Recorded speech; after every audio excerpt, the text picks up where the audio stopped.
بسم الله الرحمن الرحيم. يا أيها المدثر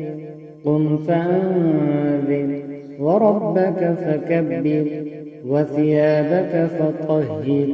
والرجز فاهجر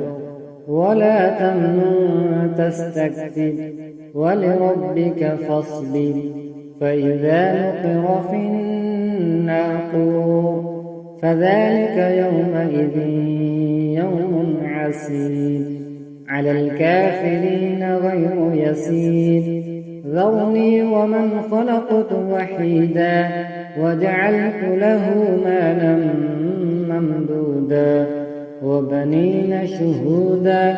ومهدت له تمهيدا ثم يطمع أن أزيد كلا إنه كان لآياتنا عنيدا سأرهقه صعودا إنه فكر وقدر فقتل كيف قدر ثم قتل كيف قدر ثم نذر ثم عبس وبسر ثم أدبر واستكبر فقال إن هذا إلا سحر يؤثر إن هذا إلا قول البشر سأصليه سقر وما أدراك ما سقر لا تبقي ولا تذر لواحة للبشر عليها 19 وما جعلنا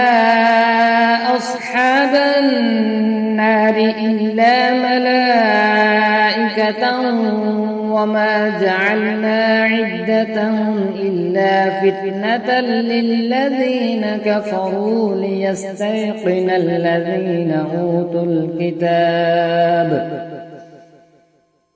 أوتوا الكتاب ويزداد الذين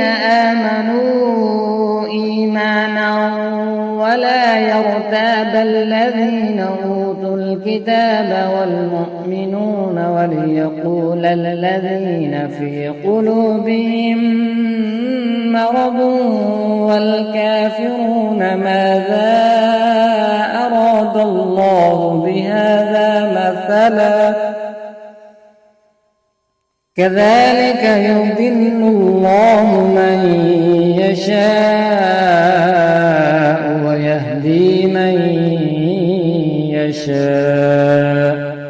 وما يعلم جنود ربك إلا هو وما هي إلا ذكرى للبشر كلا والقمر والليل إذ أدبر والصبح إذا أسفر إنها لإحدى الكبر نذيرا للبشر لمن شاء منكم أن يتقدم أو يتأخر كل نفس بما كسبت رهينة إلا أصحاب اليمين في جنات يتساءلون عن المجرمين ما سلككم في سقر قالوا لم نك من المصلين ولم نك نطعم المسكين وكنا نخوض مع الخائضين وكنا نكذب بيوم الدين حتى أتانا اليقين فما تنفعهم شفاعة الشافعين فما لهم عن التذكرة معرضين كأنهم حمر مستنفرة فرت من قسورة بل يريد كل امرئ منهم أن يؤتى صحفا منشرة كلا بل لا يخافون الآخرة كلا إنه تذكرة فمن شاء ذكره وما يذكرون إلا أن يشاء الله هو أهل التقوى وأهل المغفرة